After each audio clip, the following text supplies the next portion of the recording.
UPSC civil services prepare అయ్యే వాళ్ళ కోసం, ఐఏఎస్ ఐపీఎస్ ఇలాంటి పరీక్షల కోసం, దాంతోపాటు భవిష్యత్తులో గ్రూప్ 1 గ్రూప్ 2 ఏపీఎస్సి సంబంధించి అండ్ ఇతర కాంపిటేటివ్ ఎగ్జామ్స్ ప్రిపేర్ అయ్యే వాళ్ళ కోసం సిఎస్బి ఐఏఎస్ అకాడమీ నా ఆధ్వర్యంలో విజయవాడలో బ్రాంచ్ స్టార్ట్ చేస్తాం. ముఖ్యంగా ఈ బ్రాంచ్ అనేది ఆంధ్ర లయోలా కాలేజ్, విజయవాడలోని చాలా ఫేమస్ కాలేజ్, ఓల్డ్ కాలేజ్, ఎప్పటి నుంచి ఉన్న college. CSB IAS academy complete గా కాంపిటేటివ్ ఎగ్జామ్స్ కోసం ఒక బ్రాంచ్ స్టార్ట్ చేసింది. జూలై 20వ తారీఖు నుంచి పీసీఎం కోర్స్ అంటే కంప్లీట్ గా డిగ్రీ పీజీ అయిపోయిన వాళ్ళకి సివిల్ సర్వీసెస్ కోచింగ్ అన్నమాట. దాంతో పాటు డిగ్రీతో పాటు సివిల్స్ చదివే అవకాశం, పీజీతో పాటు సివిల్స్ చదివే అవకాశం, ఇవన్నీ కూడా అక్కడ ఉన్నాయి. అంటే మీరు లయోలా కాలేజ్లో చదివినా, బయట చదివినా, ఎక్కడైనా డిగ్రీ చదువుతూ సివిల్స్ చదివే అవకాశం, దాంతో పాటు ఆన్లైన్ లో కూడా ఇదే కోచింగ్ అక్కడికి వచ్చి తీసుకోవచ్చు. అండ్ వీటన్నిటితో పాటు ఇంటర్నల్ గా విత్ ఇన్ క్యాంపస్ మీకు హాస్టల్ ఫెసిలిటీ ఉంది, అక్కడే కూర్చొని చదువుకోవచ్చు. చాలా పెద్ద లైబ్రరీ ఫెసిలిటీ ఉంది, మంచి డిసిప్లిన్ తో, దాంతో పాటు మంచి వాతావరణంలో సిఎస్బి ఐఏఎస్ అకాడమీ అక్కడ సివిల్ సర్వీసెస్ కోచింగ్ స్టార్ట్ చేస్తుంది ఈ జూలై 20వ తారీఖు నుంచి. డిగ్రీ ప్లస్ సివిల్స్ కోర్స్ అది కూడా ఈ జూలై 20వ తారీఖు నుంచి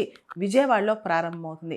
ప్రత్యేకంగా ఈ నెల 14వ తారీఖున, అంటే జూలై 14వ తారీఖున, 15వ తారీఖున పొద్దున 10:30కి నేను ఇన్ పర్సన్ అక్కడికి వచ్చి మీ అందరితో ఈ ఇంటరాక్టివ్ సెషన్ కూడా పెడతానన్నమాట. అంటే సివిల్ సర్వీసెస్ గురించి, గ్రూప్ 1 గురించి, కాంపిటేటివ్ ఎగ్జామ్స్ గురించి మీకు ఏ డౌట్స్ ఉన్నా వచ్చి అడగొచ్చు. నేను అక్కడే ఉంటాను. మీరు వచ్చి అక్కడ ఏ డౌట్స్ అయినా మీరు రిజాల్వ్ చేసుకోవచ్చు అనమాట. మీ అందరి కోసం CSB IAS academy Vijayawada branch కొత్త కోర్స్ అనేది జూలై 20వ తారీఖు నుంచి విజయవాడలో స్టార్ట్ అవుతుంది.